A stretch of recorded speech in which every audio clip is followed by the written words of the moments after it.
Friday night, you and me. Dream on. WCTV Channel 6, Thomasville, Tallahassee, Valdosta.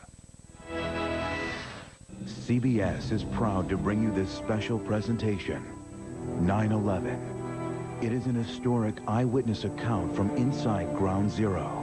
This intimate portrayal of a life-and-death struggle for survival contains some strong language. 9/11 is presented by Nextel and will have limited interruptions. Good evening. I'm Tim Donahue, President and CEO of Nextel Communications. Welcome to this special presentation of 9/11. Tonight we'll see a remarkable film that captures the extraordinary bravery of the firefighters that fought desperately to save lives at the World Trade Center. At Nextel, we've had the privilege of working with police, firefighters, and other rescue workers at Ground Zero and the Pentagon. We've witnessed firsthand their courage and conviction. It's our hope that sharing this presentation with the rest of America will honor these heroes as we remember the many victims of this tragedy. And so we present the next 2 hours commercial-free, with only 3 short breaks that will allow all of us to reflect on the contributions of the millions of public safety professionals across America who dedicate their lives to our safety. On behalf of Nextel Communications, CBS, and the Uniformed Firefighters Association Scholarship Fund, we invite you to remember their courage, their bravery, and their heroism.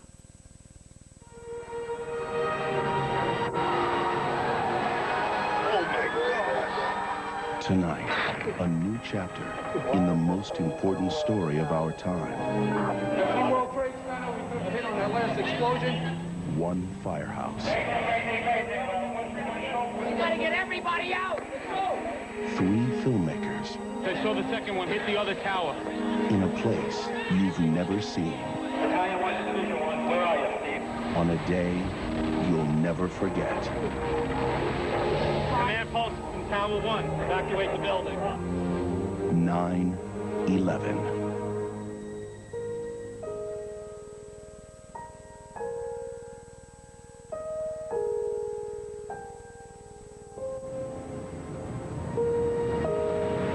Six months ago tomorrow, these streets of New York changed forever. We all remember where we were that September morning. We remember how we heard the news, what we felt, what we saw. Tonight, you're going to meet 3 young filmmakers who also witnessed what happened that awful day. Only they saw it from the inside, and it's a view the rest of us haven't seen until now.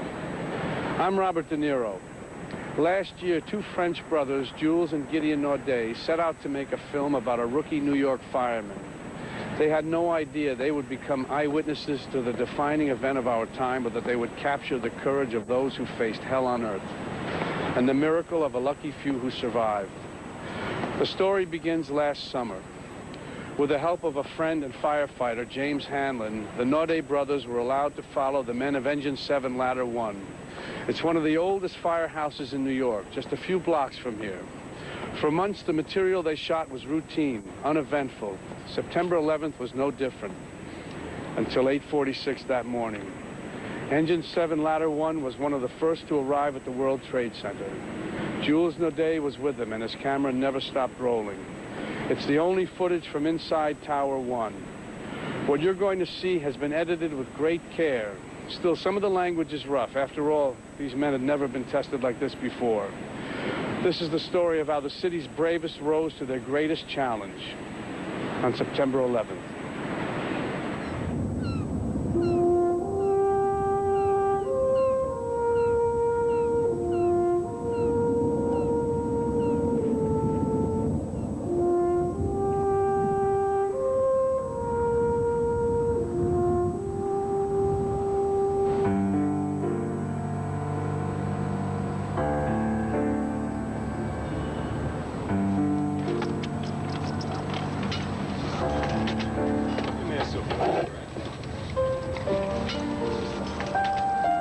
When you work in a firehouse 7 blocks from the 2 tallest buildings in New York, you get to know every step, every staircase, every story. Good morning, Jim. Couldn't get too close to that razor blade. I'm James Hamlin. I've been a New York City firefighter for 9 years at Ladder 1 downtown.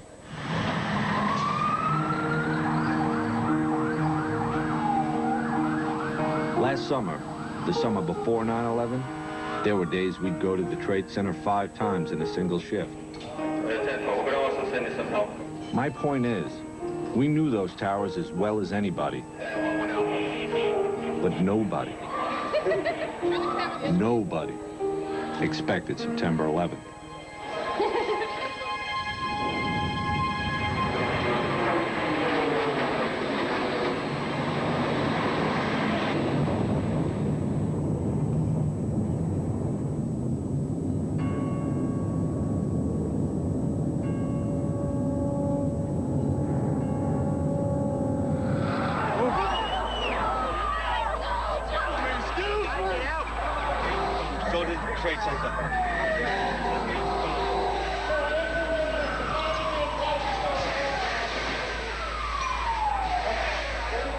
On that day, guys from my firehouse, my best friends, were some of the first firefighters in the Tower 1 after the plane hit.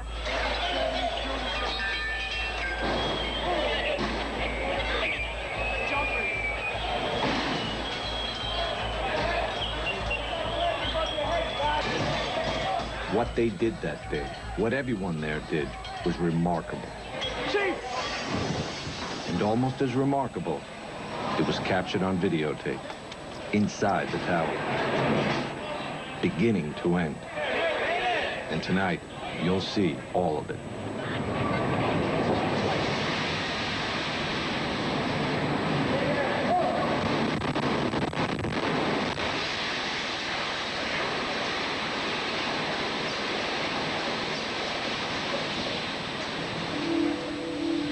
The tape was shot by 2 brothers, Jules and Gideon Naudet.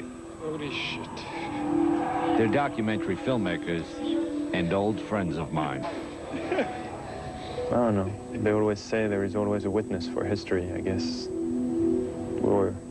that day we were chosen to be the witness. The strange thing is, the tape, the whole story, it kind of happened by accident. I mean, Jules and Gideon didn't mean to make a documentary about 9/11. We wanted to make a documentary about a firefighter. That's how the whole thing got started.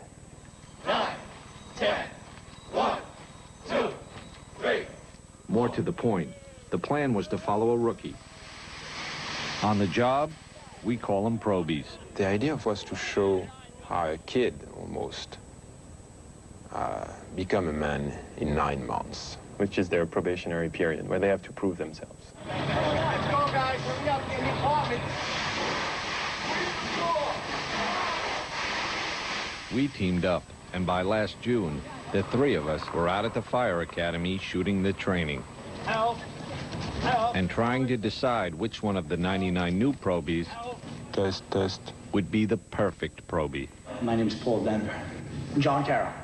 Antonios Benetatos. Tony for short. I was a police officer. For a while, I was a pizza man, actually, an Irish pizza man in the Bronx. This is my first job. It sounds kind of cheesy, but I always kind of wanted to be a hero, and this is really the only thing you could do that you can do that. Immediately, we're like, okay, this is the kid. This is the kid. Let's go. We got Tony assigned to my firehouse, one of the biggest in the city. It's Ladder 1, plus a whole other company, Engine 7. I'm so glad I took this job. Can't beat it. You don't actually wear it. That's what it says. They are the greatest, incredible guys. They're guys who fought some of the worst fires you can imagine. What's up with that shirt? What's the matter? Soon, they'd face the unthinkable. Question was, would Tony be ready? I'm terrified. This is what I want to do, but it's scary. I just hope I can do everything that I'm supposed to do. You know, I'm still worried about how I'm going to actually react when there's fire flying over my head. Here goes. What's your first name? Tony. You know you come in on Thursday, right? Thursday? I wasn't sure of that. Thursday night. I am now, sir. Do you need to sit down? Want to stop calling me sir? I'm a little bit nervous. All right. I want to make sure I do everything I'm supposed to do. Thing is, when you're a probie, what you're supposed to do We got to do the sheets. We change the sheets in the mornings. is pretty much everything. More news and traffic coming up. It's 6:22.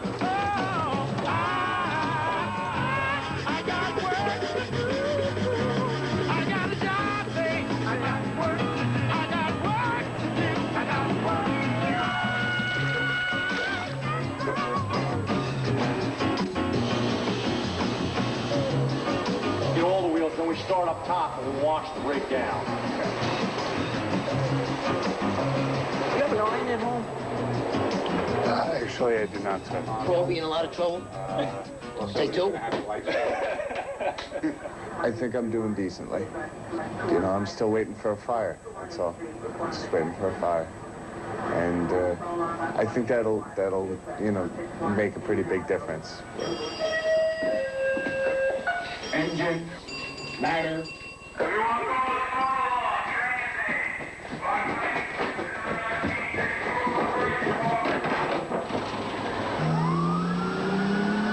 Did we grab that big long thing from the back, too?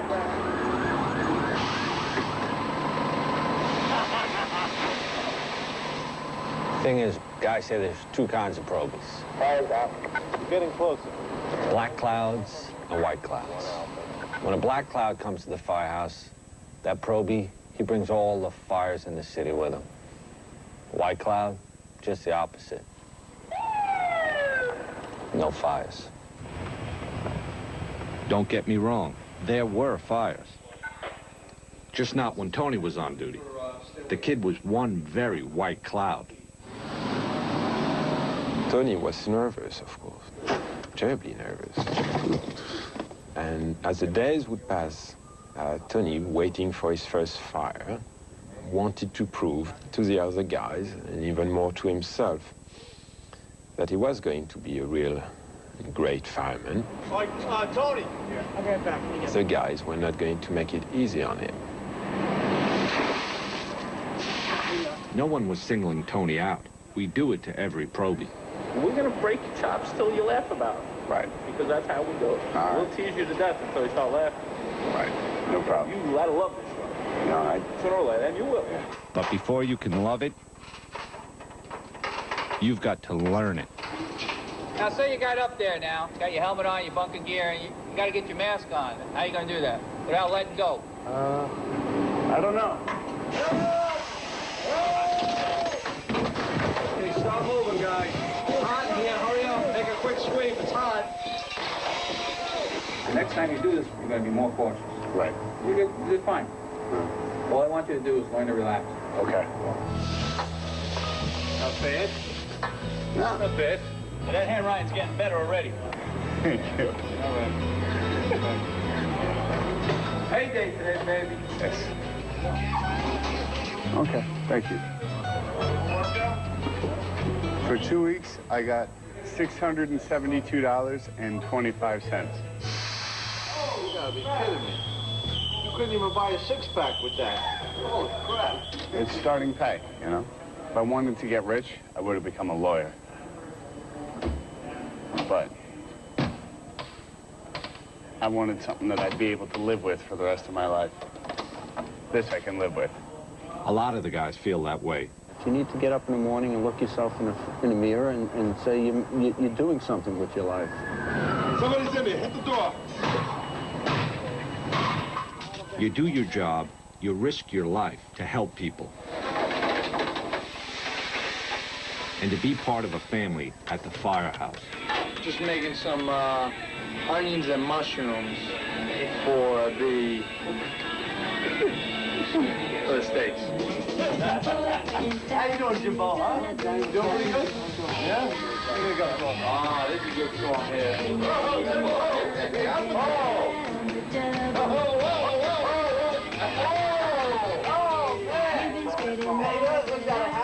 Tell me one other job where everyone sits down to dinner together every night.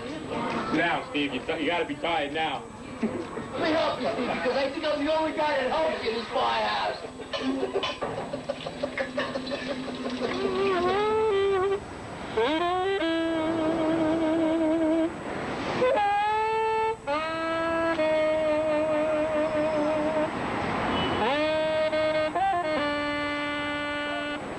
It's been 4 weeks, I think, 5 weeks, something like that.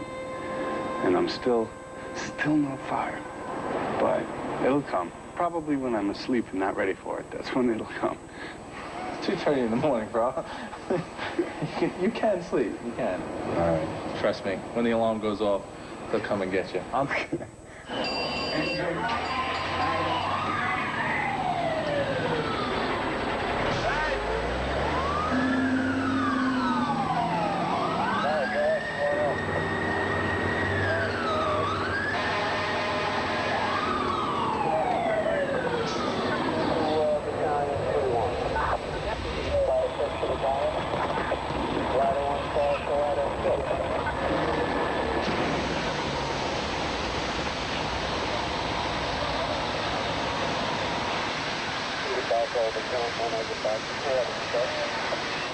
Look down, Stan! I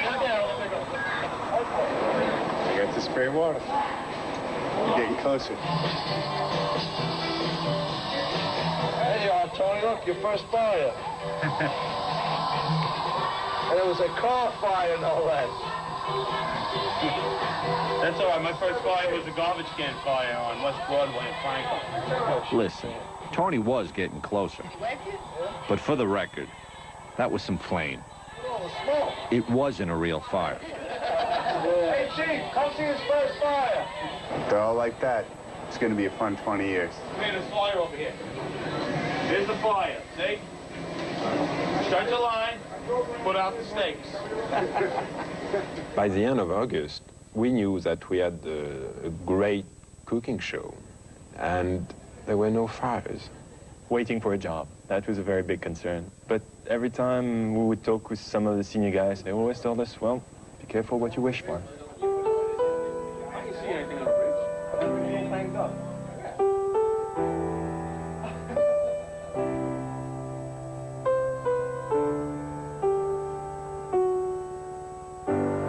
Yesterday, a 27-year-old firefighter, Staten Island he was stationed, went to a job and he passed away.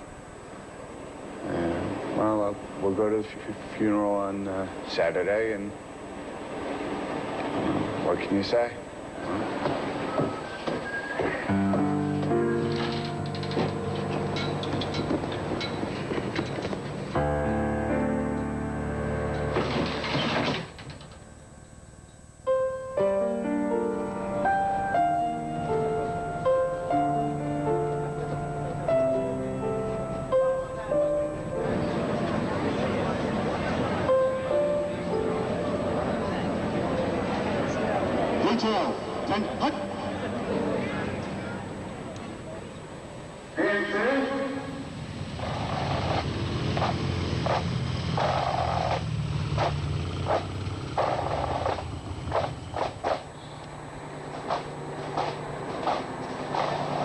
I look back to last summer, and it doesn't just seem like a different time. It seems like a different world.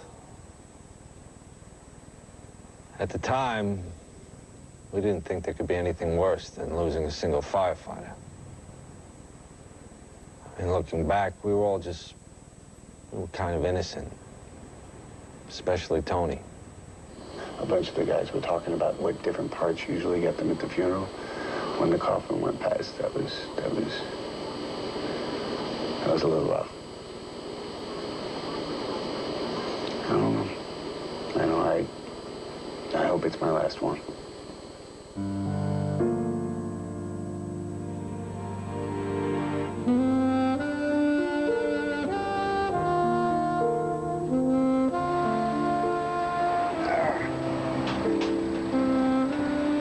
Go straight up right now.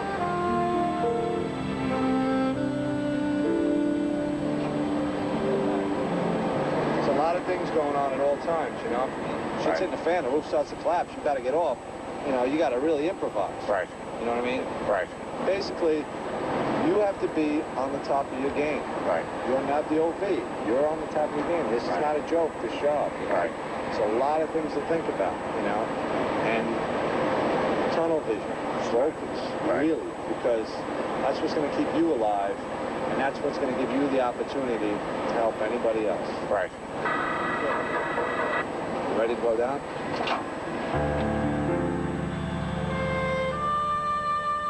Fire or no fire, Tony had learned a lot that summer.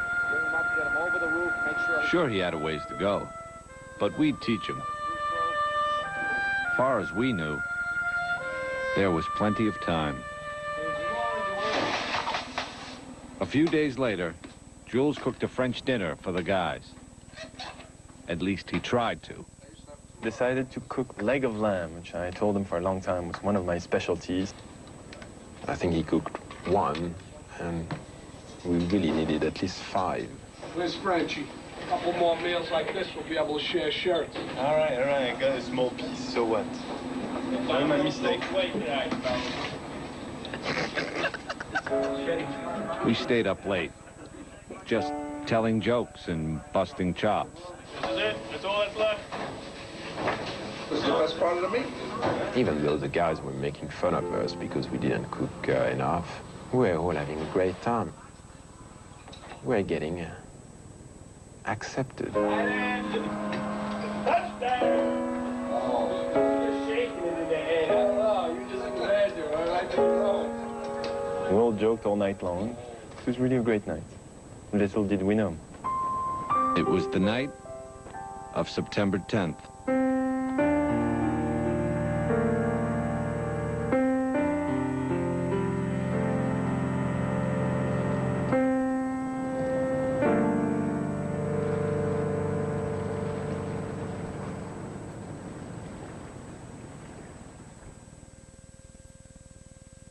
(9/11), presented by Nextel. Good evening. I'm Tom Ridge. You're about to witness a remarkable display of courage. Faced with the worst, the firefighters of Engine 7 Ladder 1 gave us their best. But the heroism shown on 9/11 happens every day, in every corner of America. Our firefighters, law enforcement officers, and EMTs are doing their duty to secure our homeland. It is our duty to support them. President Bush, working with Congress, is moving forward on a national homeland security strategy to give first responders, like these firefighters, the equipment, training, and communications they need. We will build up our public health system to combat bioterror, use technology to help secure our airports and borders, and work to get law enforcement the information it needs to stop a terrorist attack before it happens. The best way to honor the victims of 9/11 is for all of us to show our best. Contact USA Freedom Corps to find out ways to serve. Thank you.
Firemen live to help others live. It's that simple.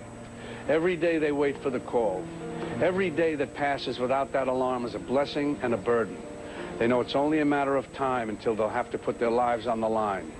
So they wait and they wonder. For the men of Engine 7, Ladder 1, the waiting and the wondering had lasted all summer. By early September, the filmmakers had captured so much about life around the firehouse, except for one thing, a big fire. There's a superstition among firemen. When you go too long without any fire, be prepared. Something big is coming. What you're about to see is how brave men work under stress, surrounded by chaos. They trained all their lives for this moment, but nothing could have prepared them for what was about to happen.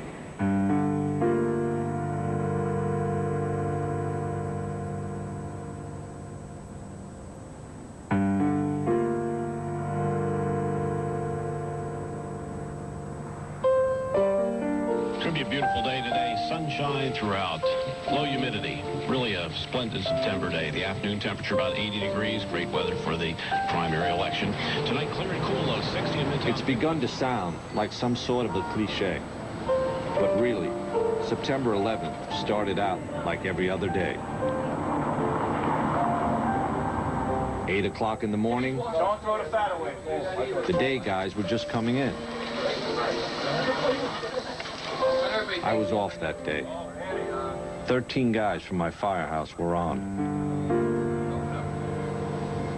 Around 8:30. Engine, ladder. I believe the run came in. You get the run for the gas leak, or an odor of gas in the street, actually, I think it was. It's just Lispinard and Church, odor of gas. You know, I don't think anything of it. You get on the rig, you go, you say, all right, it's an odor of gas. Jules was riding with the battalion chief, Joseph Pfeiffer, videotaping. It was just another call. I'm riding with the battalion chief. It was basically camera practice. See, Jules had only been shooting for a few weeks. Before that, Gideon was the main cameraman. Every time the battalion goes, I go. You know, I just need to practice, so I shoot. And I don't stop. We checked the area with meters, and it was kind of routine. It was 8:46 in the morning. That's when this stopped even resembling a normal day.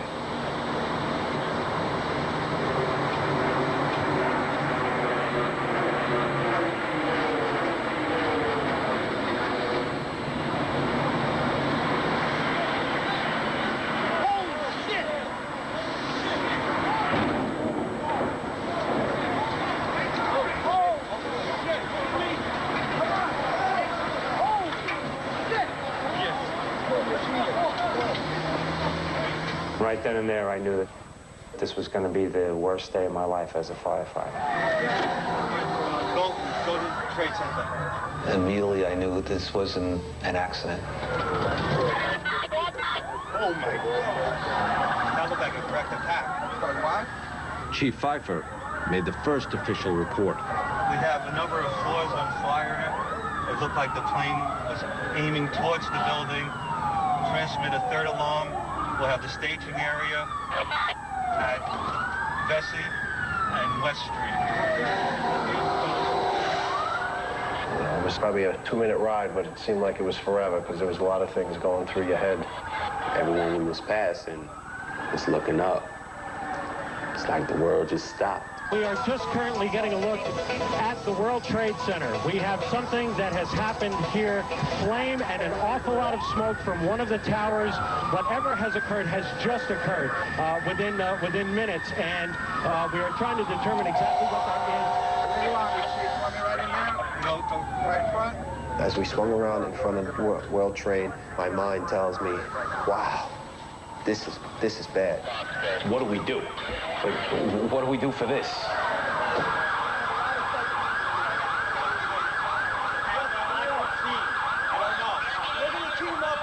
We park right under the awning of One World Trade Center.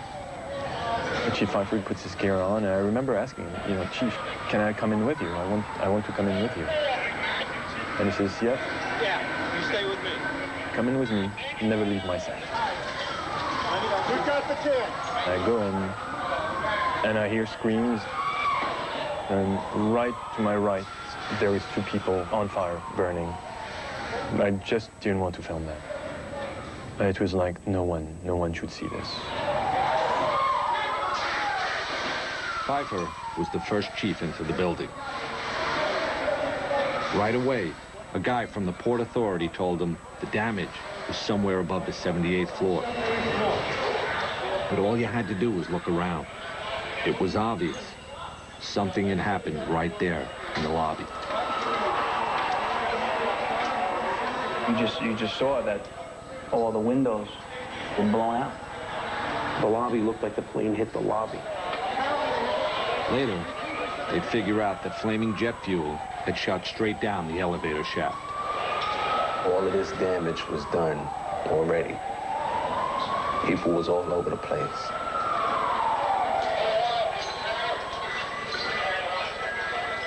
So you knew it was going to be worse when we got upstairs. Flames are shooting out. Smoke is pouring out. I want you to get an engine and team up. Get an offside line. Off to 7. Okay, I want you to go any higher than 17. My main concern was we had 20 floors of people above. And we had to figure out a way to get them out.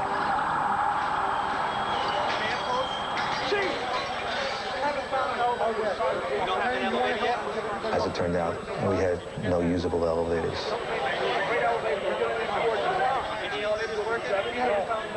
With the elevators out, there was only one way to get up there.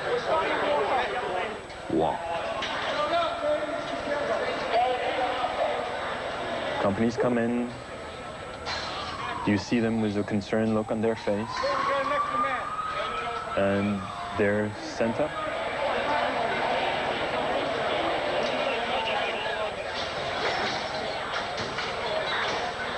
A firefighter in full gear, carrying 60-something pounds of hose and equipment. Takes about a minute to climb one flight of stairs. These guys were looking at 80 stories just to get there. Then they'd start working. I felt the mood that we were going to put the fire out. Everyone seemed to be confident. I know I was. You basically looked at it and said, okay, we got 10, 20 stories of fire. We'll deal with it. We'll get up there. We'll get to it. There are fire crews just screaming into this area from every conceivable direction. By this time, some of the top chiefs in the department had joined Chief Pfeiffer, running the command post, sending guys upstairs. Every time I looked around, just new faces. Some that I recognized. I had seen Chief Pronti, great guy, white hair, mustache, the perfect grandfather that you'd like to have. Remember seeing Lieutenant Fody, who was working with 9 Engine. Said hello and then started going up. Another of the men who went up was Lieutenant Kevin Pfeiffer. He was in charge of Engine 33, and he was the chief's brother. I just remember we both looked at each other, said a few words, but it was more the look with a real concern that this was going to be something tough. It's going to be a tough job. It's going to be a long job. They'll put it out. That's what they do. The last time Jules had seen his brother was an hour ago, at the firehouse. Far as Jules knew, Gideon had followed Tony, the probie, into the tower. When we had left for the odor of gas in the street, for me, it was in the engine. And then when we arrived to the Trade Center, he went up immediately with the guys. So for me, my brother is going up the stairs. It turns out, Gideon was with Tony. Engine 7, ladder 1. This is firefighter Benetatos. But Tony was still at the firehouse. Yeah. No, I was off duty. And now he'd been ordered to stay there. Everybody's been recalled. All available units must come back to the firehouse. While Tony tried to keep up with the phones, This is firefighter Benetatos. Gideon took his camera and started walking down towards the Trade Center. He was sure his brother was inside, and he wanted to get to him. I remember slowly walking down to the World Trade Center. What really stuck in my mind is passing by people and filming them and filming their astonishment. And the eyes saying, this is not happening.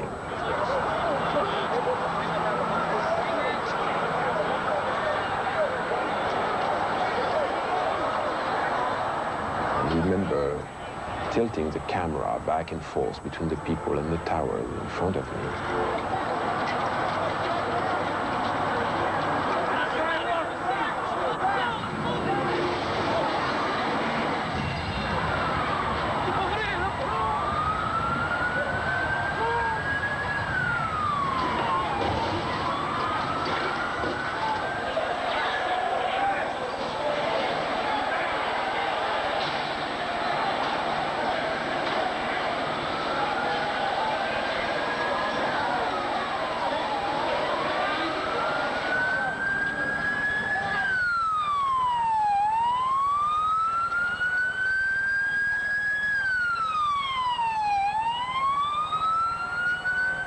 Both towers of the World Trade Center have been hit by aircraft. Both are in flames. There is black smoke coming from both of the towers.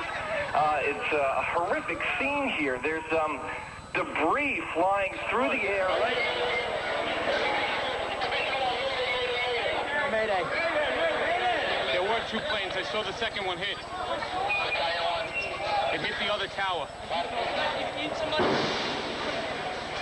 All we knew was that a second plane hit, and we had a lot of people trapped. Stay together.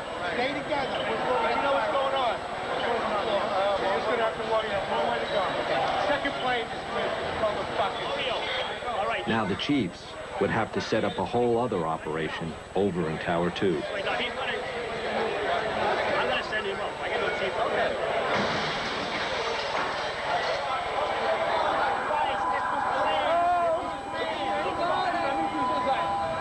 When the second plane hit, that's when you could see fear. Both of them are on fire. You could see it in everybody's eye. Tell your co-workers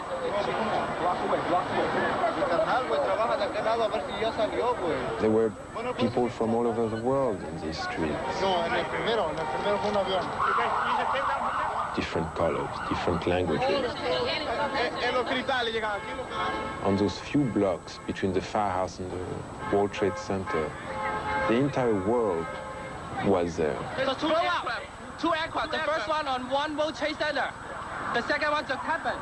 And they were all looking at the same thing and talking about the same thing and reacting the same way. You saw a plane going? A plane went straight into the building, right there into the side. Yeah, I'll be the plane. Yeah. That was a direct hit. Huge one. There were two planes. Yeah. There's two. One of these buildings. Yeah, I saw the last one. We heard boom in the whole building. What are those people going to do? On the second one? All the elevators are blocked out. Yeah. Well, the staircases must still be, right?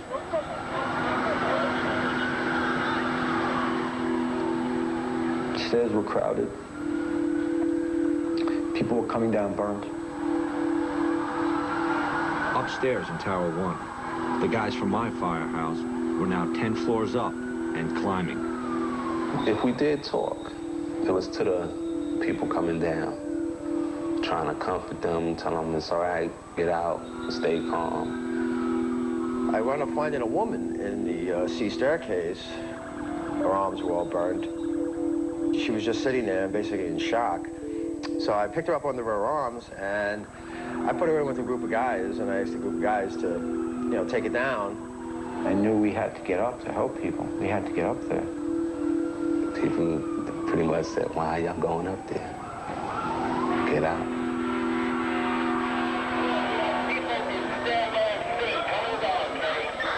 Their concern was to get everybody out. That was the key. As much people out as possible.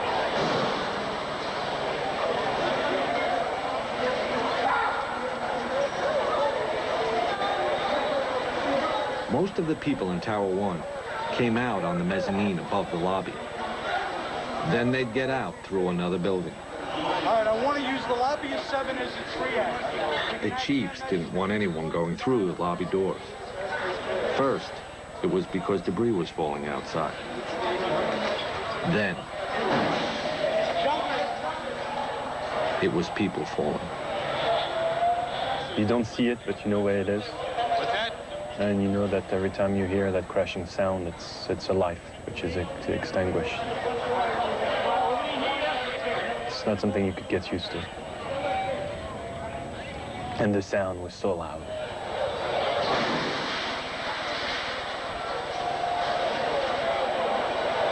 I just remember looking up, thinking, how bad is it up there that the better option is to jump?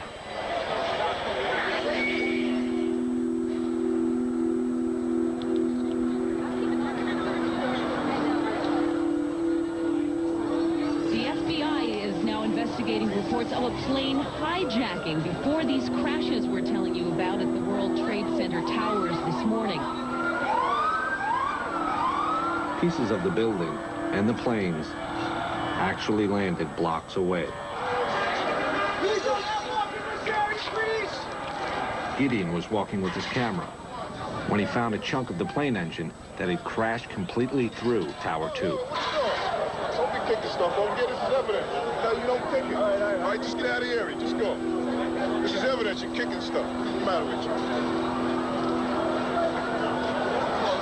That was as close as Gideon would get to the Trade Center, without a firefighter anyway. So I decided that the smartest thing to do was to slowly walk back to the firehouse and find a way to go to Jules. We're just getting word now. One of the 2 planes was hijacked after takeoff from Boston. This is 2 airplanes have crashed into the World Trade Center in an apparent terrorist attack on our country. We now have reports of a fire at the Pentagon. Fire at the Pentagon being reported this morning. I was just saying that the officials are calling this an act of terrorism. They're saying that's clearly what it is, clearly not an accident. Arriving back at the firehouse, and Tony is still alone, and he has no clue of what to do. The Pentagon's on fucking fire? War. This is war. And just by listening to him, freaking out and swearing and behaving like I've never seen him behaving, Tony was expressing what we all felt. At that point, I saw the fireman in him taking over. I can't believe the fucking Pentagon. Somebody has balls. I mean, a few times he was just pulling his gear and about to rush to the door, realizing that he was the only one in charge of this empty firehouse, and going back to the house watch and looking again at those pictures on TV, and just to make sure that it was real. We have these 2 enormous explosions at the World Trade Center here Tony in New York. just wanted to go there.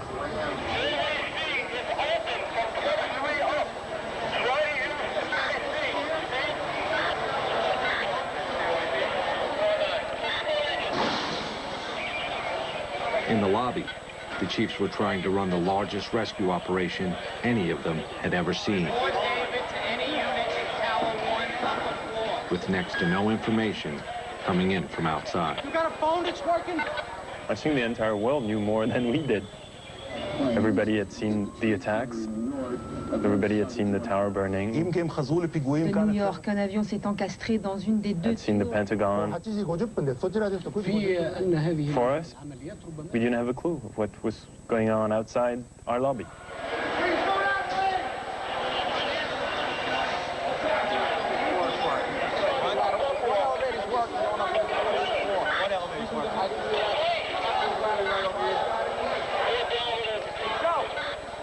just like a beehive, that place.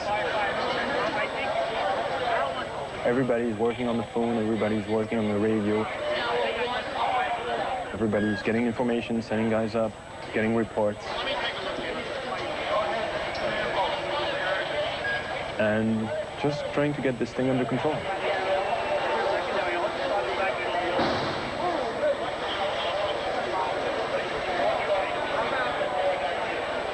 At one point, there was even a rumor. A third plane was heading in. You got to remember, at that moment, anything seemed possible. Other than NYPD, Port Authority, police, and the military. And I need that done now. Get another fucking plane. Many people out of the building, let it burn up. We ain't letting you.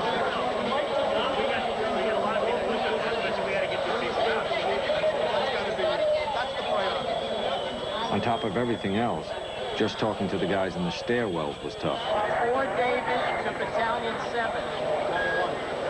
The tower's internal communication setup had been knocked out by the crash. That left fire department radio. Suddenly, you have hundreds and hundreds of firefighters that have radios.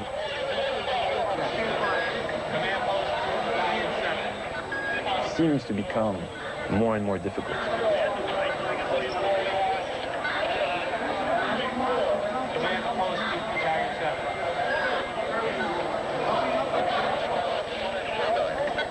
OEM-1 to base. Please provide me again with your location.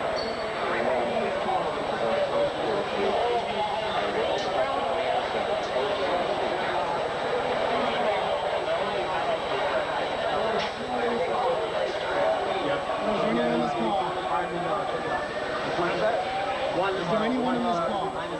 There's one guy from the WTC who was trying frantically to reach anyone on the elevators. 69 car. Anyone in this car? Oh, is there anyone in this car? And going through the list, Hello, is there anyone in this car? and there's about 98 elevators in the World Trade Center.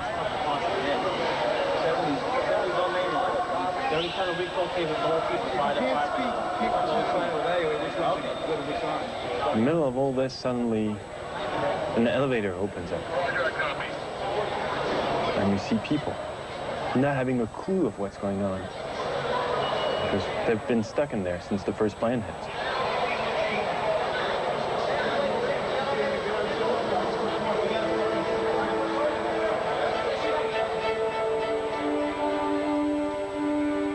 I was seeing the look on the firefighters.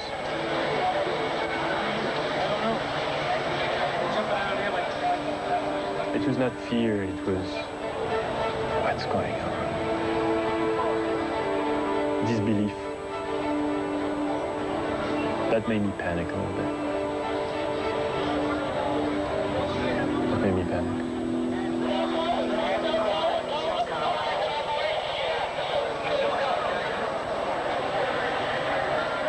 It was the first time I had seen Father Judge, the chaplain, as he's called. He was in the lobby with us, and I could tell that he was praying. You know, Father Judd, he would at least make eye contact with you and kind of give you a reassuring look. That wasn't occurring, almost like he knew that this was not good.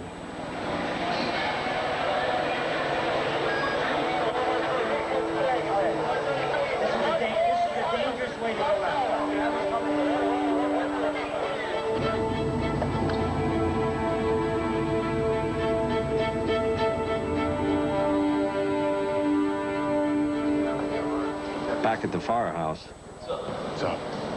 off-duty guys were starting to show up. You know, we're just waiting right now. What's that? We're just waiting right now. Tony was, he just had one thing in his mind. This is bad.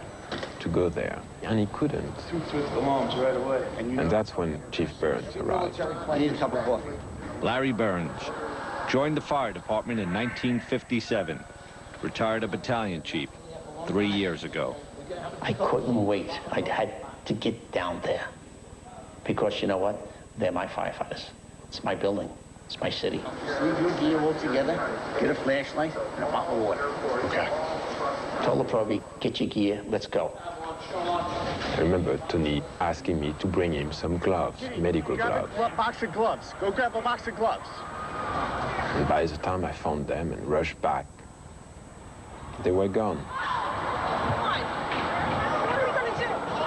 The Proby and the retired chief were lost in the crowd, headed down to the Trade Center. I think at that point, the lobby was pretty empty.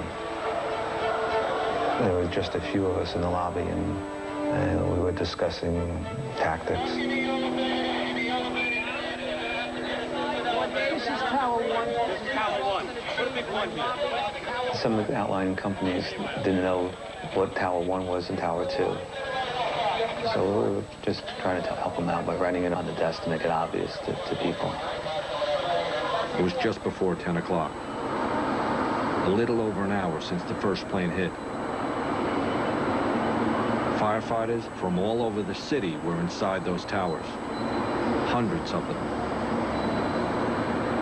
You remember I'm filming Chief Pfeiffer, and he's on the radio.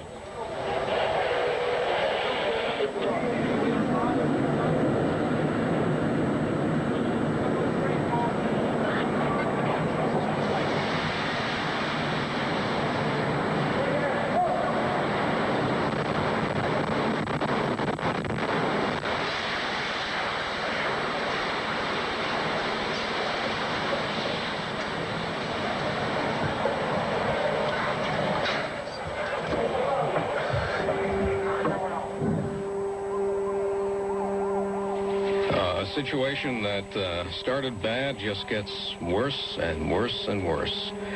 The World Trade Center, South Tower, which was hit by a plane and racked by an explosion approximately an hour ago, has totally collapsed. What happened?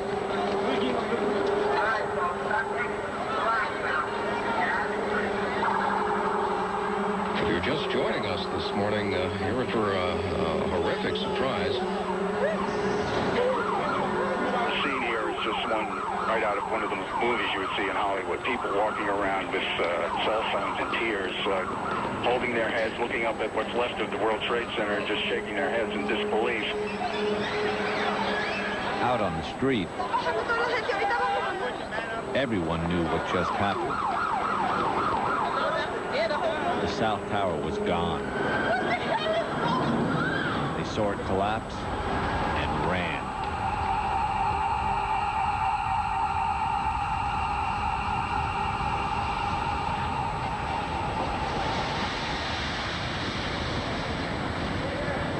I waited.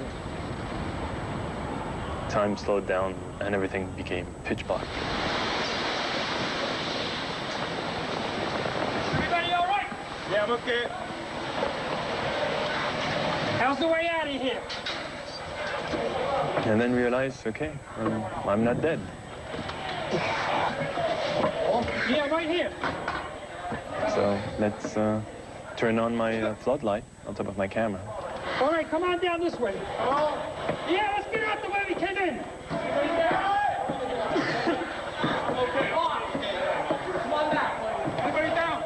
Inside the Trade Center, all Jules and Chief Pfeiffer knew, Yeah, right here. all anyone knew, was that something had gone terribly wrong. Go right. No, come here.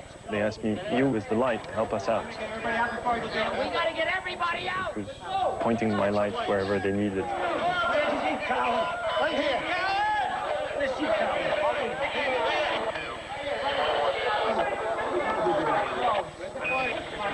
I remember seeing Chief Pfeiffer. Command post from Tower 1. To all units. Evacuate the building. Command post to all units. He gave it right away, very calm, didn't wait.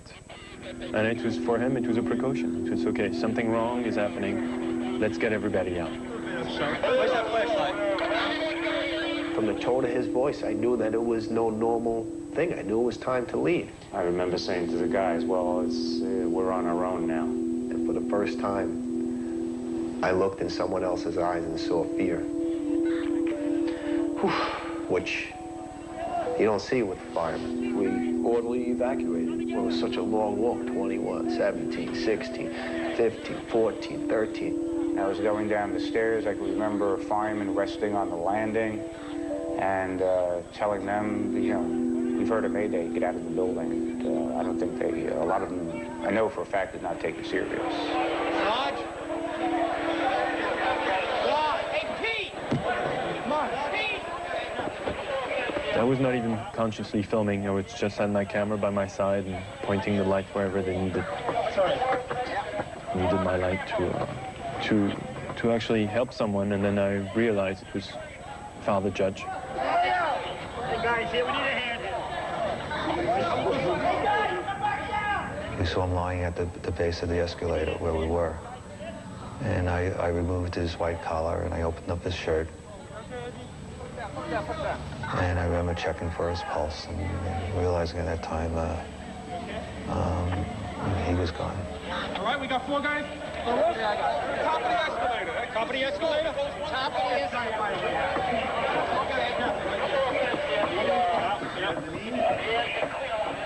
After that, we had to figure out how to get out of where we were.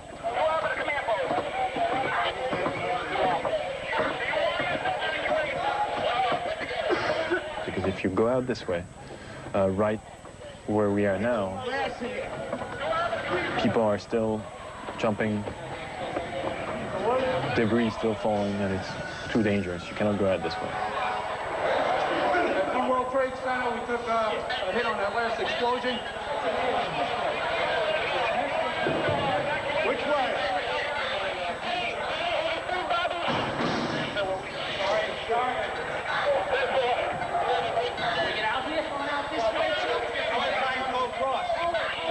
Chief Pfeiffer tells the people carrying Father Judge, okay, stay here. Which way? I told them that I'll be back and wait here, and I'll see if the bridge is still here. Chief Pfeiffer went to check one of the footbridges leading out of the Trade Center. If it was still standing, it'd be their best way out. What are we going to do? Oh, there's no way to get home.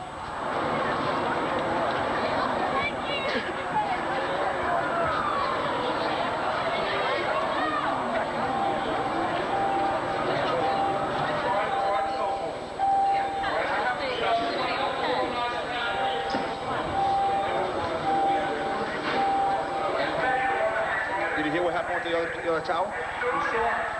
See the tower collapse? The top or the whole thing? Looks like the whole thing. We'll head down together.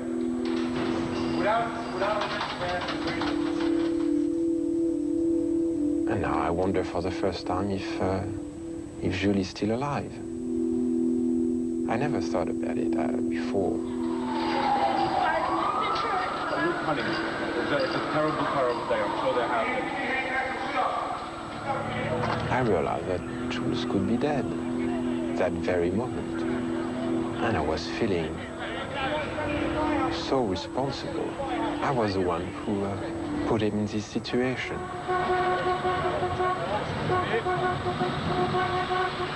I had to find Jules.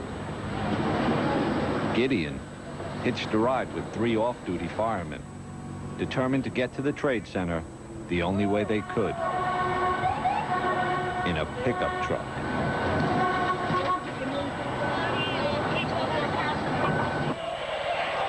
You shouldn't have even come in here, man.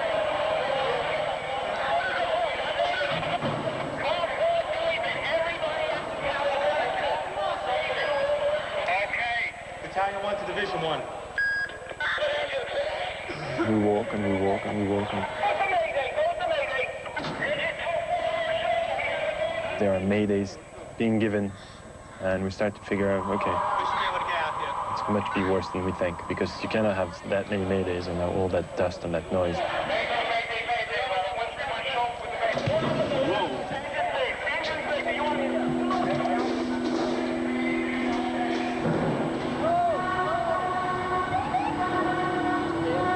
That's when I felt the danger for the first time. It was all around you. I mean, every single cell of your body was telling you, you should not be here.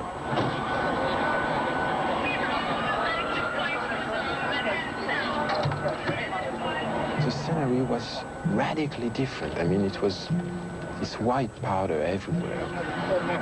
Take yourself his mask. You get masked, we get an extra cylinder, and I want to go in. Just a few people here and there. And this kind of silence.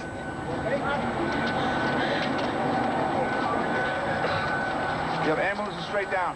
Of course, there's no word on casualties. You have ambulances straight down. But suffice to say, the loss of life presumably profound. Ambulance straight down. Ambulance straight down. Hoorah! Of course, at this point, everyone's concern is just getting north, getting away from the World Trade Center, as well as finding out where their families are. The south tower of the World Trade Center just minutes ago collapsed to the ground. Only one tower is standing at this point. I have a direct line of sight to what is left of the World Trade Center. The fire continues to burn. I can see the flames through the thick smoke.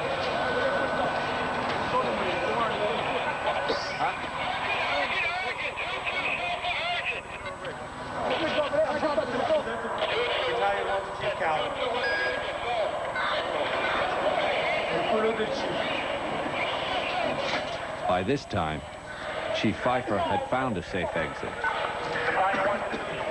and tried to radio the men in the lobby. No answer. So we walked across the bridge back towards the Trade Center. Still trying to call on the radio and not getting through.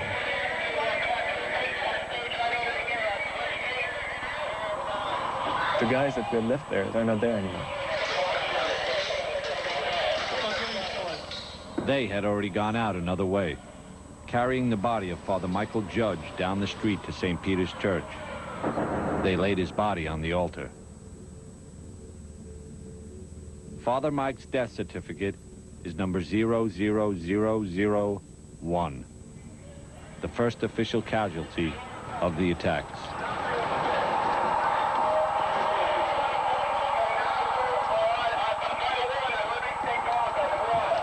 The chief, his aide, Eddie Fahey, and Jules walked outside, underneath the footbridge they just crossed, and into a scene that none of them could even comprehend.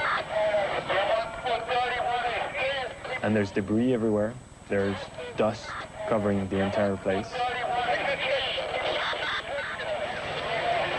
And we look, and the tower's here. So we say, okay, probably to something else. The tower is nice, it's standing. The other one, we can't see it, but it's probably just, on the other side, and no one tells us. We have no clue.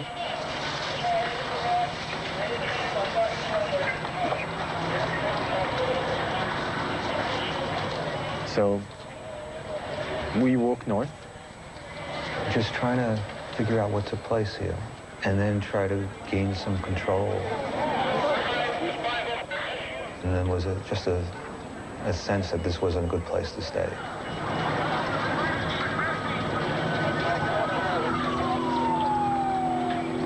Chief Pfeiffer's priority was to set up a new command post and find his men. Right now, they were coming down the stairs. At some point, I started to run. I don't even know if I was touching stairs on my way down. When I got about to 3 or 2, is when I started to think of my family, So I got to get out of here. When we reached the lobby, I joked about it. I said the command post was abandoned. The board was set up and nobody was there. I said, oh, this is not a good sign.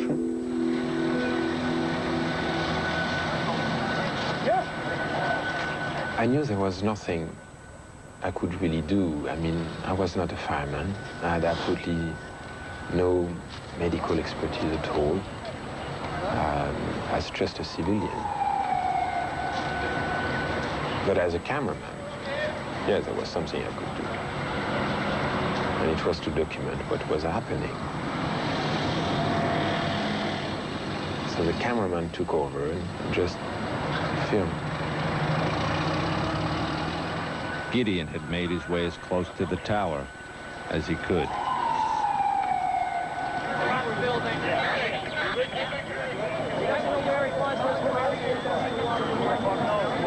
Strange enough, the only thing that was my preoccupation was to clean my lens.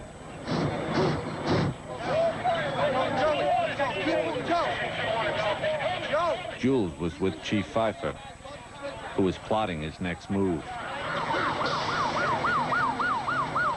The firefighters from my house had reached the lobby and scattered. You know, kind of walking at this point. We knew we were out of the building, felt we were safe. Unfortunately, there were people jumping out of windows. You could see them hitting the ground all around you, debris hitting the ground. Get yourself accounted for with Chief Corey down at staging. Let's move. Come on, officers. Basically, everybody was standing right in the shadow of Tower 1. It was 10:28 in the morning. And this huge roar.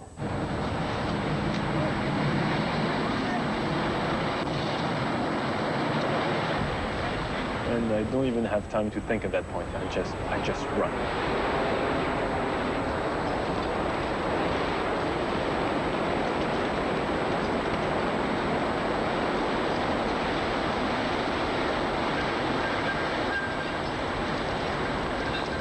Then I feel someone jumping on top of me, and then the dust.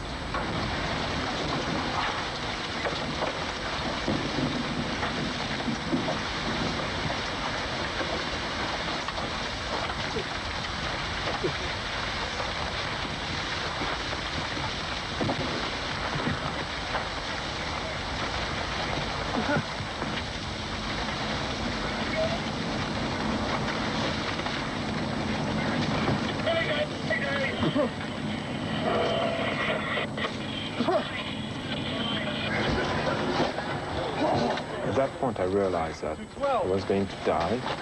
We need help. And the only thing I could think about was Jules.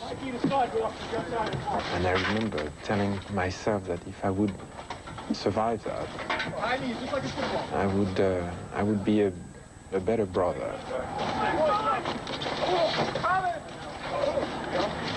Let's go before the car blow up. Come on, this way. And it's dead silence. It's nothing. No radio calls, no sound, nothing.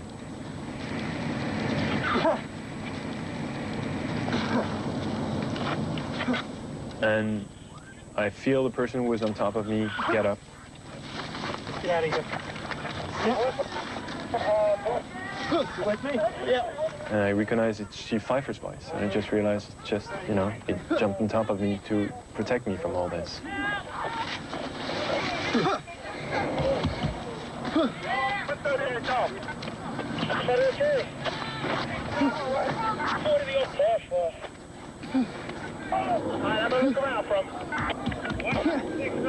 Chief Pfeiffer said, okay, let's go now. And we get up. The dust starts to clear because the wind was blowing in the opposite direction.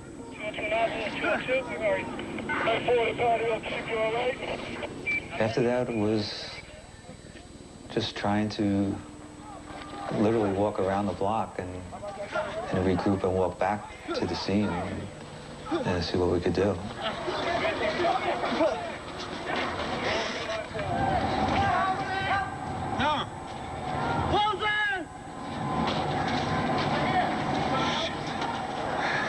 Do you have some water, something to drink? Thanks. Open your mouth, because I need the water too.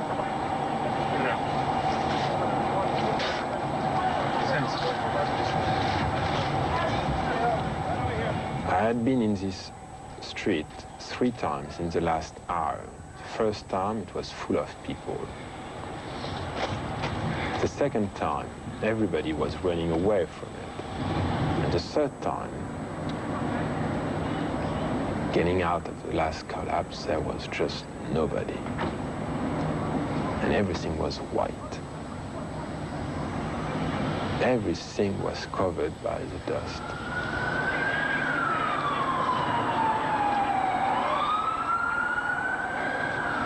Holy shit.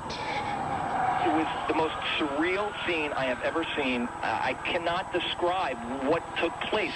It is a scene just not to be believed. The smoke's still billowing. What we do have is a lockdown. You can't get in, you can't get out, you can't go up, you can't go down. I see that I'm still in the middle of the street, and I see there is a little deli. It seems to be open in the corner. Yeah, we're getting on too now. Oh, okay. Guys.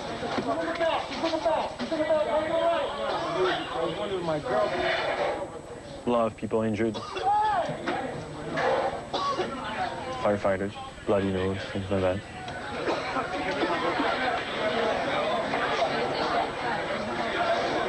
And then it hits me, but now where is my brother?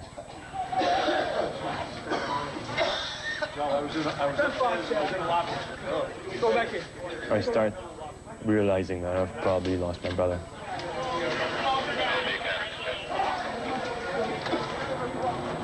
So I try to go back to the World Trade Center. I need to go find my brother. Where are the guys? I have no idea. I was with Chief Pfeiffer. And I'm in the middle of the street walking, and a cop approached me and says, you know, who are you with? I'm with the chief of Battalion 1. Oh, you're Battalion 1? You got ID? I don't have ID. I have my letter from the commissioner. Take your letter and your camera and get out of here. All right? Go. So I go back up, walk north, not really knowing where I'm going. Police department? No, they're making a documentary on the fire department. Come on, this ain't fucking Disneyland. Let's go. And after a while, I said, you know, there's nothing I can do here. I need to go back to the firehouse. Maybe they'll have some news, and maybe he's already back there. But at that point, I think he's dead. And it becomes too overwhelming.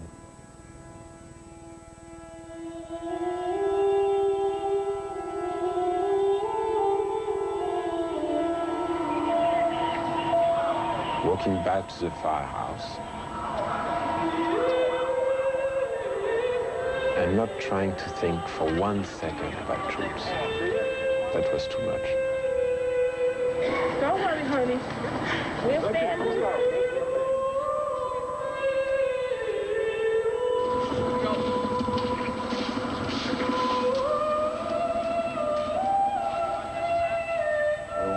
Asking me what happened. I said, hell.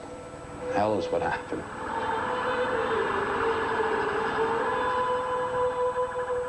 It just came down, and it wasn't supposed to come down.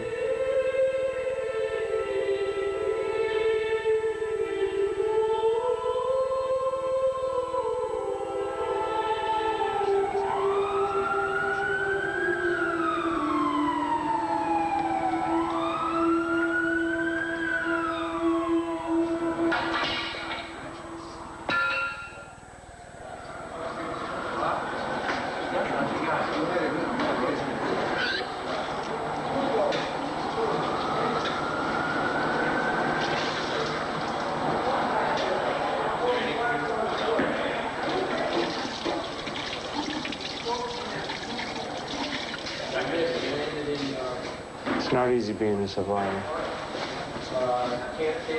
Little to little, the guys started to come back, one by one. Can't explain why I'm here and there's so many dead. Very emotional. A lot of guys are crying. So many thoughts and emotions and... The way we lucked out, we were in one. Two fell first, and then they told us to get out. Two fell first? Two fell first. Yeah. I can't figure this out. One didn't fall first. That's why they were getting us out. We got to call our loved ones, tell them we were okay. It was fucking sick. Well, we just got out. We just got out. I got up 2 blocks, and I'm like, I'm still not far enough. I got Columbus was thinking like that. So, you know, you just needed to be with the guys, you know. I couldn't get back in. They wouldn't let me off. I was never so glad to see firemen in my life. It was a great thing to know that people were surviving this. I thought you guys were dead. You're not the only one. I thought I was dead. That was the scariest thing when I came out. It's like, oh my God, am I glad to see you. We were the lucky ones. I don't think it's luck. I mean, it's a miracle that we're here. Miracle isn't a word you hear much from firefighters, especially not on that day. But what else could you call it? One guy after another was making it back. Safe. Down here looking. I got thrown into 2 ambulances. We bolted, we ran. I can't believe we all made it out. How did we make it out of that building? 30 seconds. Another 2 flights higher. Again, the cameraman would just film them coming back and asking them if they had seen Jules. And nobody could answer this question. It was extremely frustrating and annoying. One guy from the firehouse came to me and I asked him, you know, have you seen Jules? I mean, do you know where he is? And he looked at me and he said, yes, he's behind you. And I turned over, and Jules was there in the firehouse. I didn't even see him coming in. And it was like meeting for the first time.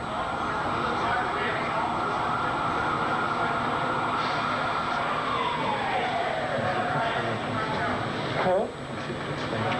Écoutez-moi, moi j'étais en vie, je savais pas si tu étais dans le camion, et je les voyais pas.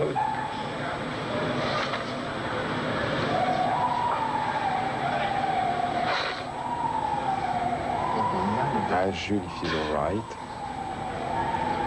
He tells me yes.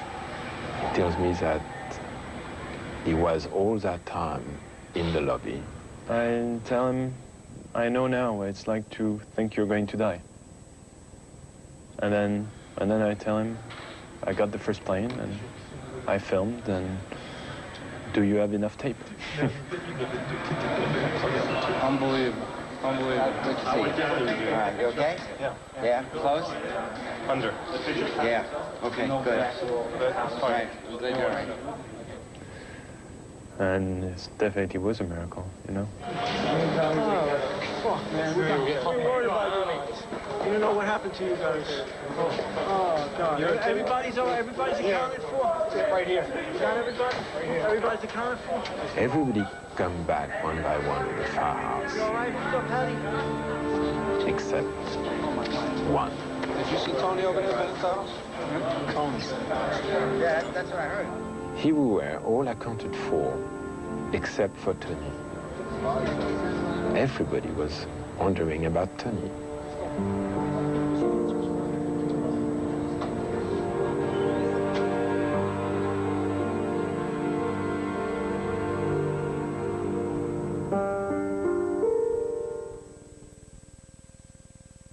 (9/11), presented by Nextel. Hi, my name is Steve Buscemi. Before becoming an actor, I had the privilege of working alongside many heroes when I was a New York City firefighter for 4 years. A scholarship fund has been established for the families of New York City firefighters. Your gift can help shape the future of children, many of whom have suffered the tragic loss of their fathers. So please join me in making a contribution to the Firefighter Scholarship Fund. And the next time you see a firefighter, police officer, or EMT, please thank them for their service to us all.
anything recognizable of what were the two trade towers. Nothing standing out from those clouds across the sky.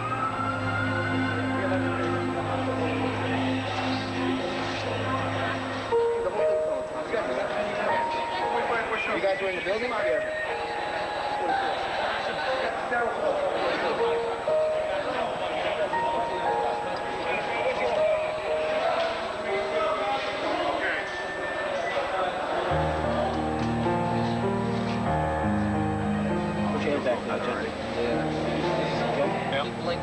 Oh, that day changed everything. I think I got fibers in there. You got fibers in there. When I came back that day to the firehouse, one firefighter came to me and he said, you know, yesterday you had one brother. Today you have 50.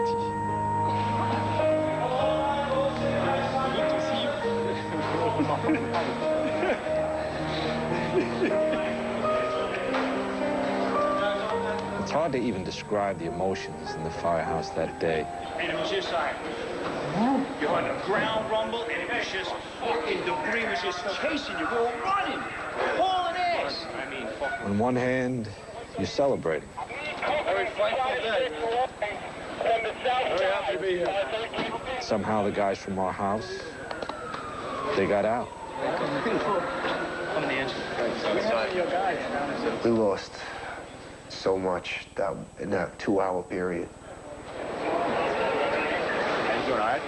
And we felt like we got the hell kicked out of us. Shot, I don't know what to do, man. Go back down there or what? Go see that shot.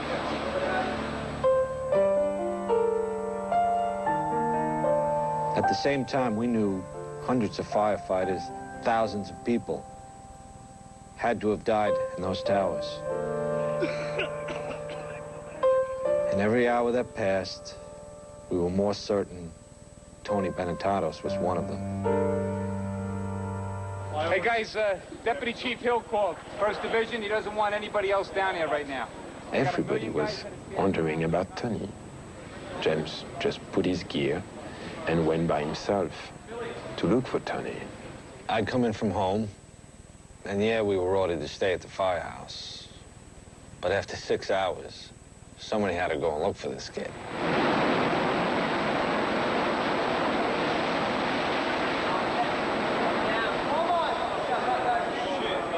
It's gone, man. 17 down? I got down there just as 7 World Trade finally collapsed. Hey, Rick, they've been going live with you the whole time. No sign of Tony anywhere. It had to be almost 6 o'clock. 9 hours after everything started. Hey, Benetatos! That Tony just walked in. I walked in like a daze. And they were all like, hey, it's Benetatos, you're all right. What's wrong with your hand? Anything? No. No? You all right? Yeah. Chill out. How are you doing? You okay? Yeah, I'm all right. Oh, what happened on your end? I was in the building. Were you? Is everyone from the house? Everyone? And I just asked, did everyone get back? And they were like, yeah. That felt pretty good. You motherfuckers, man. I was so sure you dudes were dead. I'm fucking digging through shit. And you fuckers are chilling here eating oranges? And I'm roaming around looking for The last one that went out there came back, and we were all okay. I left here right after the first collapse. Turns out, Tony had been with Larry Burns the whole time, the probie and the retired chief. They were right there when Tower 1 came down. I checked all the rigs. There were rigs crushed, paramedic trucks covered with rubble, flipped, fires burning everywhere, huge fires. That whole day, I just searched through rubble, lifting things up, checking underneath. It was hard for him. Just very hard for him. He's only been a firefighter for, you know, a couple of months. But he proved himself that day to all the guys, yeah.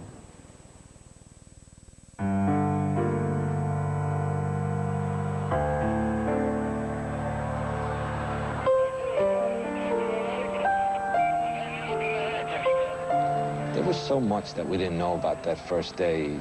Who had attacked us, how, why. All we knew is that nothing would ever be the same. And then, of course, the images of the replay that never stops, of the planes hitting, the towers coming down. And it was like, okay, enough TV. Thankfully, the power went out about that time, so it was a relief. This generator may be in the courtyard, and then we'll hook the lights into it. I got 2 more sets of lights coming. The entire downtown Manhattan lose power.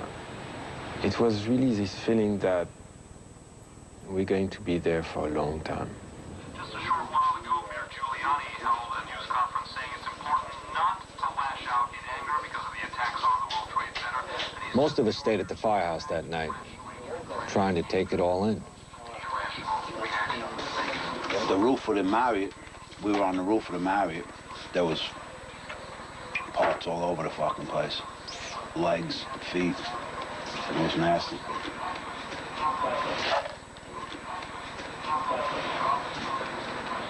You all right, brother? Yeah, I'm all right.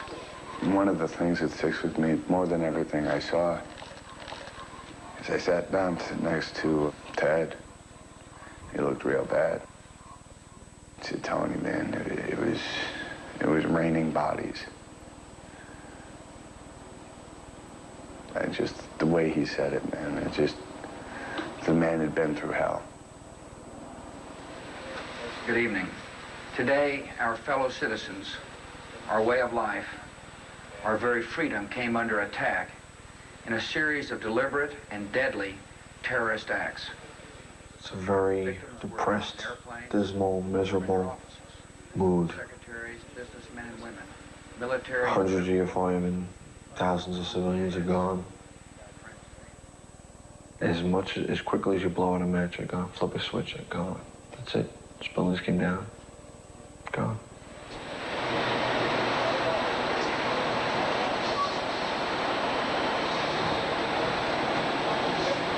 You see them. It's hard to believe they're not there. They're not there. It was my first reaction. They're gone. There is no more World Trade Center. No.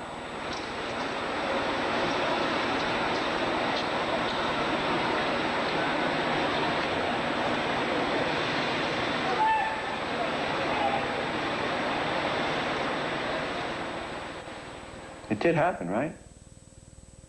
It's not something that I'm going to close my eyes and open them again and I'm going to see the tower, right? It's not there.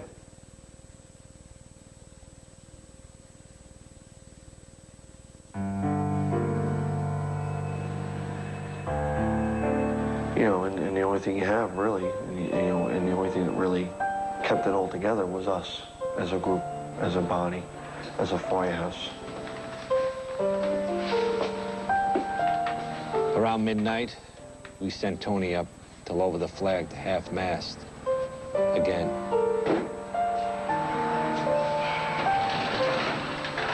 There's going to be a lot of pain to deal with in the future. I have a pretty good friend who was in my academy class in my squad, who's among the missing. A lot of guys, we all lost friends and family. I don't want to ever have to put that thing at half-mast again for the rest of my career. That's it.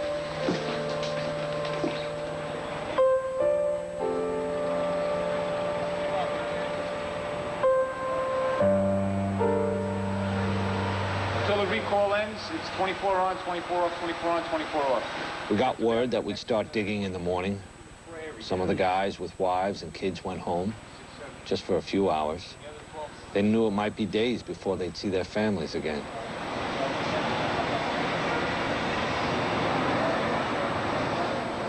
And the kids came out, and we just kind of all cried in one big hug. And it was, we just cried. Probably the best entrance I ever made to a place. And I got home about 2 o'clock in the morning, hopped in the jacuzzi with my wife. But that's another story.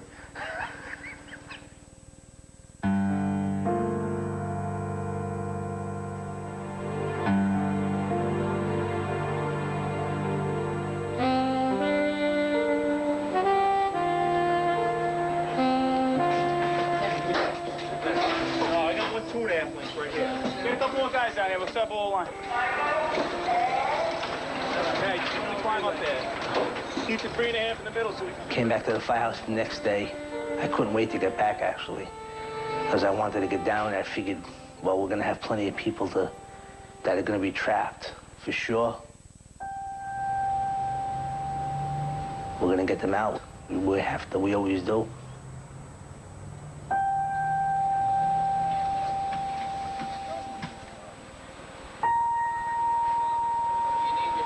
I don't know if anyone's really pulled themselves together.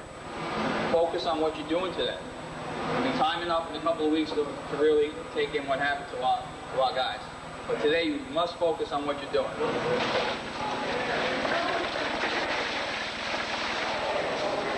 Go in teams of 2. One guy falls through a hole, you're gonna have a guy there that knows you fell in that hole. I'm gonna take a ride. We're all alive. That's more than we could have possibly hoped for. So our job now is to go and do whatever needs to be done, and do it as much and as hard as we can for as long as they'll let us. Some of the guys took a city bus down to what the media was already calling Ground Zero. You guys got extra surgical gloves? You guys didn't put them in your pockets. Some firemen called it the pile. For us, it was still the trade center, even if it was gone. Hey guys, you hear 3 horns? That means something might be coming down. So keep your eyes open when you're walking around down there.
And I just realized something that I always wanted to deny is how evil can be.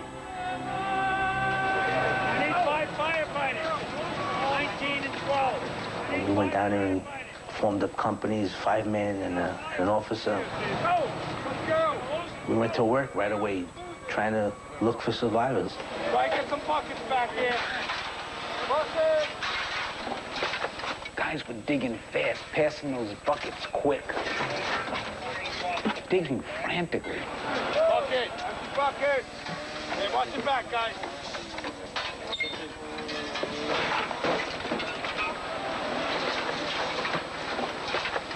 we'd be digging, and all of a sudden everybody would say, quiet.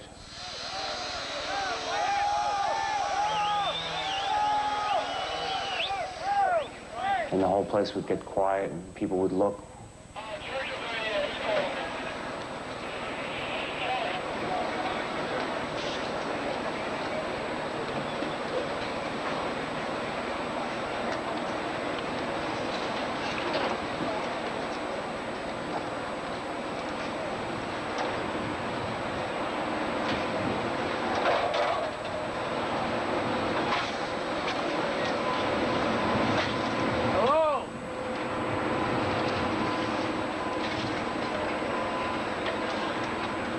And then slowly they would go back to work and start again. And that's how things went down there.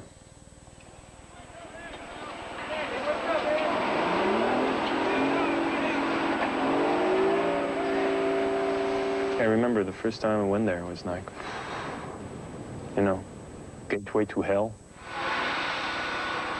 Technically, Jules and Gideon shouldn't have been anywhere near that site.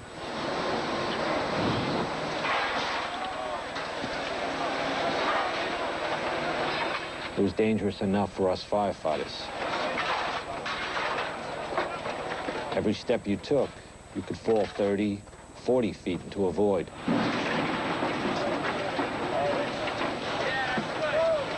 Jules and Gideon said they had to be there, but not to film. We would only take the camera and film for a few minutes. In fact, we forced ourselves to take the camera down because we just wanted to go there and help. We'd clear what we could by hand. And the iron workers would come in, cut the steel beams, and lift them out. Then we'd just start digging again.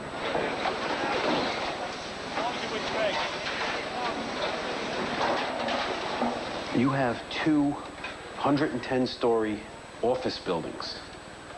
You don't find a desk. You don't find a chair. You don't find a telephone, a computer. The biggest piece of a telephone I found was half of the keypad, and it was about this big.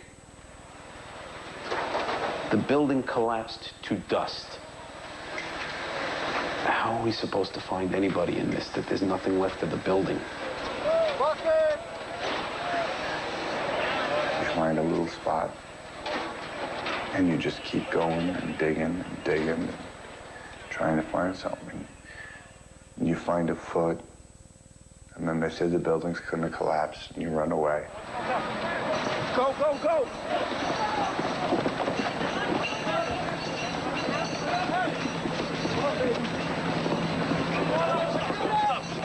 Okay. And then we would go back and mostly just dug.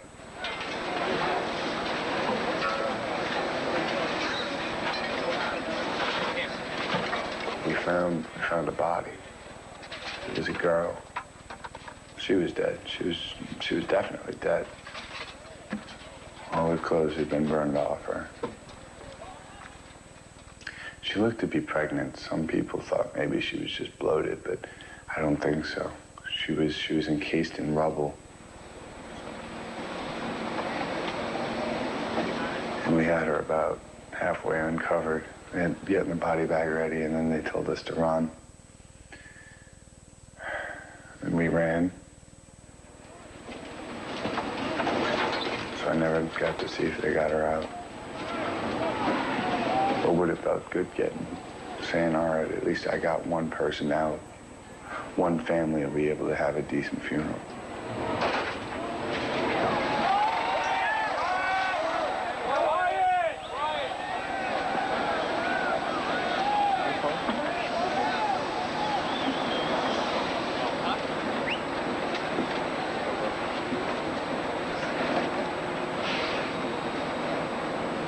Our first shift was 24 hours.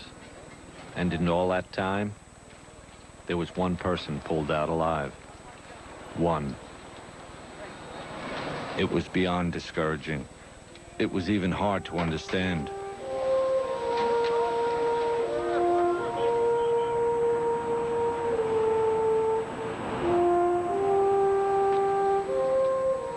It was weird in a way. Walking back to the firehouse, people were cheering us, but we sure didn't feel like heroes. Every day, total strangers were showing up with supplies. Somebody said that if you could still use towels, so that's the end of the towels. Thank you very much. Thank you very much. They opened up the doors, and lo and behold, deliveries were coming by the ton. Kitchen? Or just go right around that corner, just dump them on the floor. You can't eat all the cookies they're giving you. No. I know it's early in the operation here, but I just wanted to thank everyone for all the hard work that they've been doing. How we're here, only God knows. But again, guys, thank you so much. I really, you have no idea how much love I have. Check the lockers, bro. Check the lockers, all the lockers, take whatever. It's something special, you know, when guys are relentless and just going back and forth.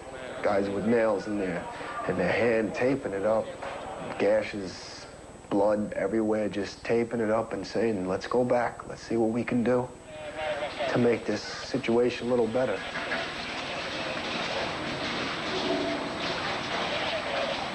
There's got to be people down there still alive. There has to be. Listen, we try to keep hope. And we look everywhere.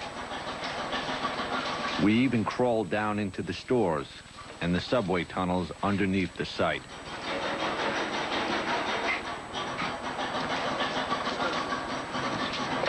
But as days turned into weeks, you began to accept. There just wasn't anybody to find.